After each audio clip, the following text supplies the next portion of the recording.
A comissão não tem poder de condenação. A comissão não pode condenar o Estado por violação dos direitos humanos. Ela pode expedir recomendações. Ou seja, avisar ao Estado, olha, Estado, você precisa agir da melhor forma possível, dessa forma sim ou dessa forma assado. A comissão está expedindo recomendações, não é uma condenação. Pode ainda a comissão determinar a tomada de medidas cautelares, ou seja, a comissão solicita ao Estado que o Estado adote alguma medida cautelar relacionada a uma violação de direitos humanos. Por exemplo, relativamente recentemente, em 2009, houve uma solicitação da Comissão Interamericana em relação ao Brasil, uma solicitação de cautelar pelo Brasil, relacionado a uma determinada instituição de internação coletiva para menores infratores, alegando que a ação não estaria respeitando os direitos humanos daqueles menores. E aí, então, foi solicitado que o Brasil adotasse medidas cautelares relacionadas a isso. Um outro fato, esse foi no interior de São Paulo. Um outro fato, no Rio de Janeiro, foi sobre a lotação de uma determinada carceragem, em que a população de presos estava muito acima da efetiva capacidade de acolhimento daquela carceragem, o que gera aí violação dos direitos humanos. Então veja, já houve essa atuação da comissão em relação ao Brasil, não só nesses dois casos, eu estou citando apenas dois exemplos, mas em várias outras situações em que foi solicitado uma cautelar pelo Brasil, ou pela comissão ao Brasil, e isso pode se estender para todos os países membros da OEA, ok? Além dessa atuação de conciliação, que a comissão é provocada, buscando a conciliação, podendo inclusive determinar, solicitar uma medida cautelar, a comissão ela também pode monitorar o desenvolvimento dos direitos humanos.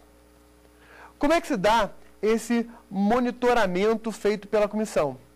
Ela pode fiscalizar e investigar o Estado e elaborar relatórios sobre as condições dos direitos humanos. Relatórios esses que podem ser relatórios gerais sobre a condição dos direitos humanos ou podem ser relatórios tematizados. Por exemplo, analisar a questão dos direitos das mulheres no âmbito do Estado brasileiro. Eu estou dando um exemplo, ok?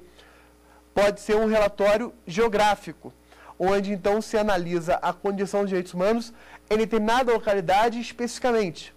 Então, repito, pode ser relatórios gerais, relatórios temáticos ou geográficos, né? Temáticos e geográficos, ou só temáticos ou só geográficos, ok? No âmbito dessa investigação, a comissão pode realizar o que a gente chama de investigação in loco, ou seja, a comissão, ela presencialmente comparece no Estado para ela própria, ou seus membros, seus representantes, eles próprios, averiguarem a situação ou a condição dos direitos humanos. Já houve, por exemplo, no Brasil, essa investigação in loco. A comissão solicita autorização do país para proceder a essa investigação in loco e já ocorreu isso aqui no Brasil. Perfeito? Então, essas são as principais atuações ou atribuições da comissão. Se eu pudesse sintetizar aqui em 3 palavras, eu poderia dizer o seguinte: seria o monitoramento, a promoção e a proteção dos direitos humanos. Quando a gente fala na ideia de monitoramento, estamos falando numa ideia de observação. Estou observando para verificar se os direitos estão sendo desenvolvidos ou não. A função de promoção é o estímulo, o fomento aos direitos humanos.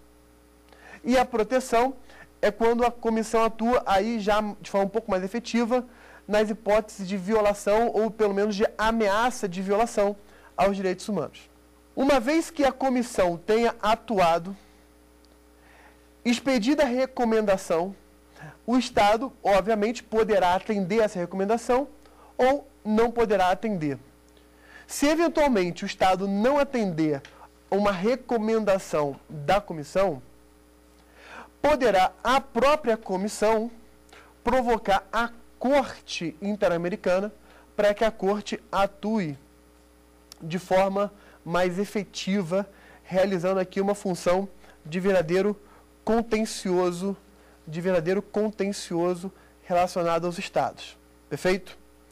Vamos então ver como é que se dá a atuação da Corte Interamericana. Vamos ver então como é que se dá a atuação da Corte Interamericana. A Corte, amigos, realiza duas funções. Uma função contenciosa e uma função consultiva. A função contenciosa, como o nome já indica, ocorre na situação em que não houve conciliação possível entre o Estado e a vítima, ou o Estado e as vítimas, ou, dependendo da situação, as famílias das vítimas, se for o caso, por exemplo, de desaparecimento de pessoas, ou no caso, inclusive, de morte do indivíduo. Então, aí a conciliação não se dá do Estado com a própria pessoa, obviamente, mas com a família desse indivíduo. Se a comissão, quando eu obteve a conciliação, como eu falei, a situação está resolvida. Vai para o secretário-geral da OEA, publica aquele acordo, aquela conciliação, está resolvido o problema. Agora, se não for obtida a conciliação, como eu disse, a comissão pode provocar a Corte. E aí a Corte vai fazer uma função de contencioso, podendo, inclusive, vir a condenar o país. Só que em relação à condenação, vou falar daqui a pouquinho. Perceba, meus amigos, que somente a comissão pode provocar o indivíduo. Desculpa, somente a comissão pode provocar a Corte. O indivíduo não pode provocar a Corte. Então, se o indivíduo deseja ter acesso ao sistema interamericano, a via adequada ou a via possível para que o indivíduo tenha esse acesso é por meio ou através da Comissão Interamericana. Não pode o indivíduo provocar a Corte. A convenção, o pacto, até permite que o indivíduo seja ouvido na Corte, mas não é ele que provoca a Corte e a comissão, somente a comissão. A comissão pode provocar a Corte ou até mesmo um outro Estado. É de suma importância, especialmente para você que deseja fazer prova de concurso público, é de suma importância você gravar isso. Legitimidade ativa do indivíduo. Pois ela existe em relação à comissão, mas não existe em relação à Corte Interamericana. E aqui um parênteses. Quando eu comentei sobre o sistema europeu de direitos humanos, eu tinha comentado que lá existia uma comissão e uma corte europeia de direitos humanos. Posteriormente, essa comissão veio a ser extinta e um protocolo, que eu falei que foi o protocolo número 11, conferiu ao indivíduo a legitimidade ativa perante a Corte. Então veja que aqui há uma distinção do modelo europeu para o modelo americano. Lá no modelo europeu não existe mais uma comissão, existe a Corte e o indivíduo tem acesso à Corte. Já no modelo interamericano, existe tanto uma comissão quanto a Corte e o indivíduo tem acesso à comissão, mas não à Corte. A comissão é que pode provocar a Corte. Se eu comparei o modelo europeu com o modelo americano, vamos completar aqui a comparação e citar o modelo africano. O modelo africano, nesse sentido, meus amigos, lembra ou remete ao modelo americano. Lá no sistema africano, existe uma comissão e uma corte, o indivíduo provoca a comissão, não a corte, a comissão é que pode provocar a corte. Então, o modelo africano, nesse sentido, é mais próximo do nosso modelo interamericano do que propriamente do modelo europeu. Provocada a corte, ela atuará realizando uma verdadeira função de instrução processual, ou seja, colhendo provas, fazendo toda a dilação probatória, para que possa formular o seu juízo de valor. Ao formular um juízo de valor, por exemplo, de que o Estado realmente praticou uma violação de direitos humanos, a Corte tem o poder de condenação. Quais são as medidas, quais são os tipos de medidas que a Corte pode determinar? Pode a Corte condenar o Estado a reparar o status quo ante. Pode a Corte condenar o Estado a reparar o status quo ante, ou seja, a recuperar a situação anterior. Se for possível. Se não for possível, a Corte, então, pode determinar uma condenação, inclusive com indenização à vítima ou à família da vítima. Inclusive, a vítima ou a família da vítima. Ok? Então, repito, a Corte pode condenar. Lembrando que a Comissão Interamericana não condena. A Comissão Interamericana pode expedir recomendações, enquanto que a Corte, essa sim, pode condenar. Quero fazer um parênteses para o nosso amigo que eventualmente esteja estudando para concurso. Esse modelo, esse sistema interamericano, tem aparecido em diversos concursos. Posso citar aqui Magistratura Federal, Magistratura do Trabalho, Ministério Público do Trabalho, Defensoria Pública da União, Advocacia Geral da União, os 3 concursos da Advocacia Geral da União. Então, e o CNJ determinou, por exemplo, a inserção da disciplina de Direitos Humanos para os concursos das magistraturas. Eu falo magistraturas no plural para incluir todos os ramos da justiça. Então, amigo, atenção americano. Fica aqui essa sugestão de você dar uma atenção, uma ênfase maior para esse modelo. Vale a pena você estudar, verificar, dar uma lida, pelo menos, no Pacto São José da Costa Rica. Mas vamos dar continuidade. Eu tinha falado que, além dessa função contenciosa exercida pela Corte, há uma função também consultiva exercida pela Corte Interamericana. Essa função consultiva significa que a Corte pode ser provocada, para expor uma opinião, dá inclusive até o nome ser opinião consultiva, sobre a compatibilidade das normas de direito internacional com o sistema interamericano, a compatibilidade dessas normas com o sistema interamericano, até mesmo a compatibilidade das normas internas dos Estados com o sistema interamericano. Além dessa compatibilidade, a Corte também pode ser consultada sobre a melhor interpretação ou sobre a interpretação mais adequada a uma determinada norma internacional que integra o sistema interamericano. Ok? Então, há essa função consultiva de alta relevância realizada pela Corte. Amigos, vimos a função consultiva, vimos essa função contenciosa. Quero ressaltar que a adesão à Corte não é obrigatória. Existe, no âmbito do sistema interamericano, o que nós vamos chamar de cláusula facultativa de jurisdição obrigatória. Por alguns também chamada cláusula Raul Fernandes. Vou repetir, eventualmente, para quem quiser anotar. Cláusula facultativa de jurisdição obrigatória, também chamada cláusula Raul Fernandes. Essa cláusula facultativa de jurisdição obrigatória pode causar algum tipo de estranheza com o jogo de palavras. Só que facultativa se refere à adesão. Então, veja só que interessante. Um Estado ele pode ser membro da OEA e não aderir ao Pacto de São José, como já tinha falado anteriormente. O Estado pode ser membro da OEA e signatário do Pacto, e aí, se ele for signatário do Pacto, a Comissão pode atuar em relação ao Pacto também. Mas o Estado pode não ser ou não ter aderido à Corte Interamericana. Então, ele pode ser signatário do Pacto, mas não ter aderido expressamente à Corte, porque há necessidade dessa expressa adesão. Veja que o nome da cláusula é Cláusula Facultativa de Jurisdição Obrigatória. Obrigatória aqui qualifica a jurisdição. Então, o Estado pode aderir ou não à Corte. Mas, uma vez que o Estado tenha aderido à Corte, ele está se comprometendo a observar obrigatoriamente as decisões da Corte. Ok? Então, o Estado está dizendo que ele se submete obrigatoriamente à jurisdição da Corte se ele aderir a essa Corte. A adesão por parte do Estado pode se dar de duas formas. Pode ser uma adesão incondicionada ou uma adesão condicionada.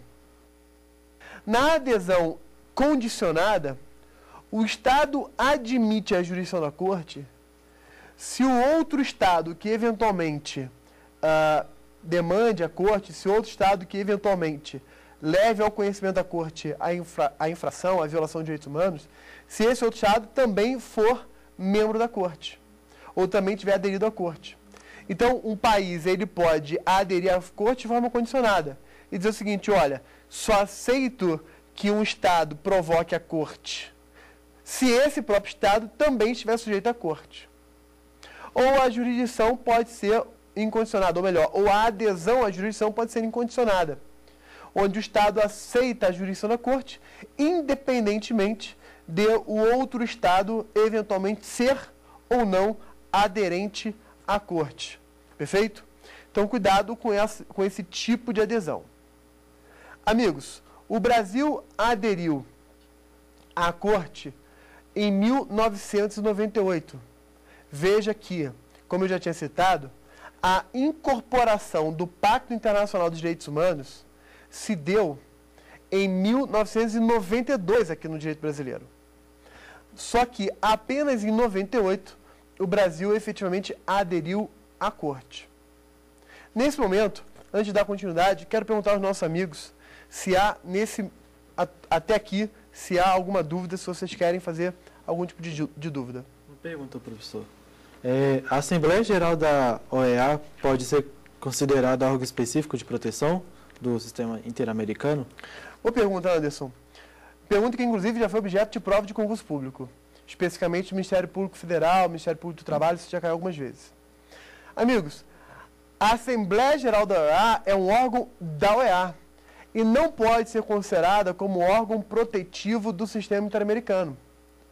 O Pacto São José expressamente apresenta como órgãos apenas a Comissão Interamericana de Direitos Humanos e a Corte Interamericana de Direitos Humanos. Nenhum outro órgão é colocado como órgão protetivo. Então, a Assembleia Geral da OEA ou qualquer outro órgão da OEA, existem outros, ou qualquer outro órgão, não é órgão específico de proteção do sistema interamericano.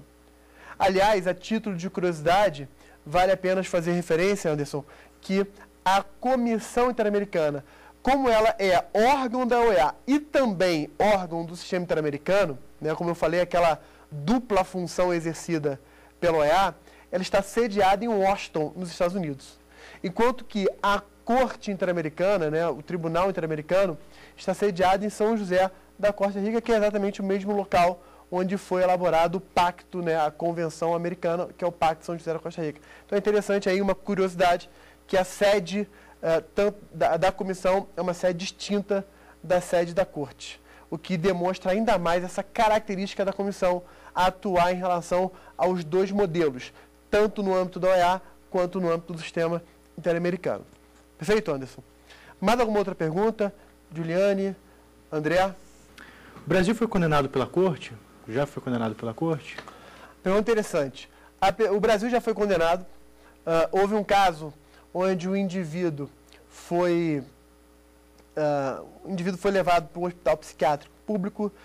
Dias depois, ele apareceu morto por espancamento, mas a questão no âmbito da justiça interna não se resolveu. Foi parar na comissão, a comissão provocou a Corte e aí o Brasil efetivamente veio a ser condenado, inclusive com reparação do dano, né, por indenização à família da vítima. E recentemente, André, e aí muita atenção, amigos, e eu sugiro que você vá buscar essa informação no site da própria Corte.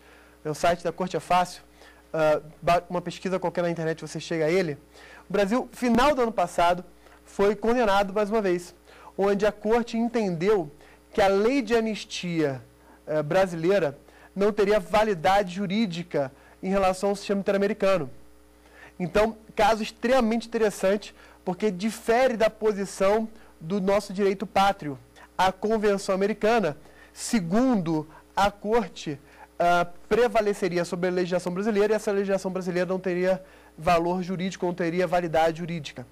De modo que o Estado brasileiro ele é responsável por investigar os fatos que ocorreram durante o período da ditadura militar, inclusive buscando a responsabilização dos indivíduos que eventualmente tenham praticado a violação de direitos humanos. Amigos, temos aqui uma situação bastante delicada. Quero fazer um breve comentário sobre um ramo do direito internacional dos direitos humanos que é pouco estudado, aproveitando o gancho da pergunta. Veja, existe um ramo do conhecimento chamado de justiça transicional. A justiça transicional, ela, grosso modo, atua no âmbito como o nome já indica, da transição de um modelo não democrático para um modelo democrático. Em regra, uma situação onde há uma ditadura e, pelo modelo não ser democrático, um contexto de ditadura, o ambiente político é propício à violação dos direitos humanos. É muito comum, no ambiente de uma ditadura, haver graves violações de direitos humanos. E há uma passagem desse modelo não democrático para o modelo democrático. Essa passagem nem sempre é pacífica. E gera-se aqui muitas controvérsias. Aliás, nós estamos vivenciando no que está acontecendo agora no Egito, né? Com essa situação, no atual momento que nós estamos discorrendo sobre esse assunto, né? O ditador do Egito terminou de renunciar, enfim, haverá aqui uma transição.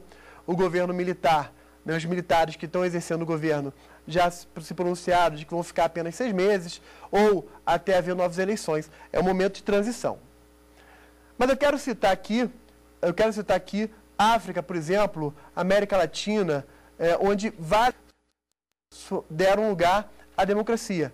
Nesse sentido, é muito comum haver anistia, onde todos os perpetradores de violações de direitos humanos são perdoados, são anistiados, o que gera para a sociedade uma sensação de impunidade.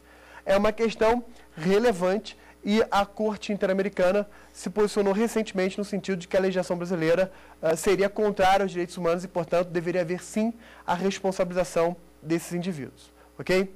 Amigos, com isso nós fechamos o sistema interamericano. O que nós vimos? Nós vimos que existem 3 sistemas regionais. O sistema europeu, que tem um principal documento, que é a Convenção Europeia dos Direitos Humanos, e um principal órgão, que é a Corte Europeia. Vimos o sistema africano, que tem um documento principal, é a Carta Africana dos Direitos Humanos dos Povos, e mais 2 órgãos protetivos, a Comissão e a Corte. E concluímos com o sistema interamericano, que tem como documento base a Convenção Americana sobre Direitos Humanos e 2 órgãos de proteção, a Comissão e a Corte Interamericana, cada uma, obviamente, com um tipo de atuação específico. Perfeito? Meus amigos, foi bom estar novamente com você. Eu quero relembrar o nosso e-mail para eventual dúvida. Nosso e-mail é saberdireito@stf.jus.br, saberdireito@stf.jus.br. Qualquer dúvida, você não esqueça de especificar a matéria, o professor e obviamente, a pergunta para que a gente possa encaminhar ao responsável. Se você quiser assistir novamente essa aula, novamente o programa Saber Direito, você pode ter acesso ao YouTube, youtube.com/saberdireitoaula, tudo junto, Saber Direito Aula, e então você poderá ter acesso a esse programa e a todos os demais. E já fica aqui o convite para a próxima aula. A próxima aula será o tema Tribunal Penal Internacional, que o Brasil é membro, tema extremamente interessante. Nós vamos trabalhar na nossa próxima e 4ª aula. Perfeito? Valeu, amigos. Um grande abraço. Até a próxima aula.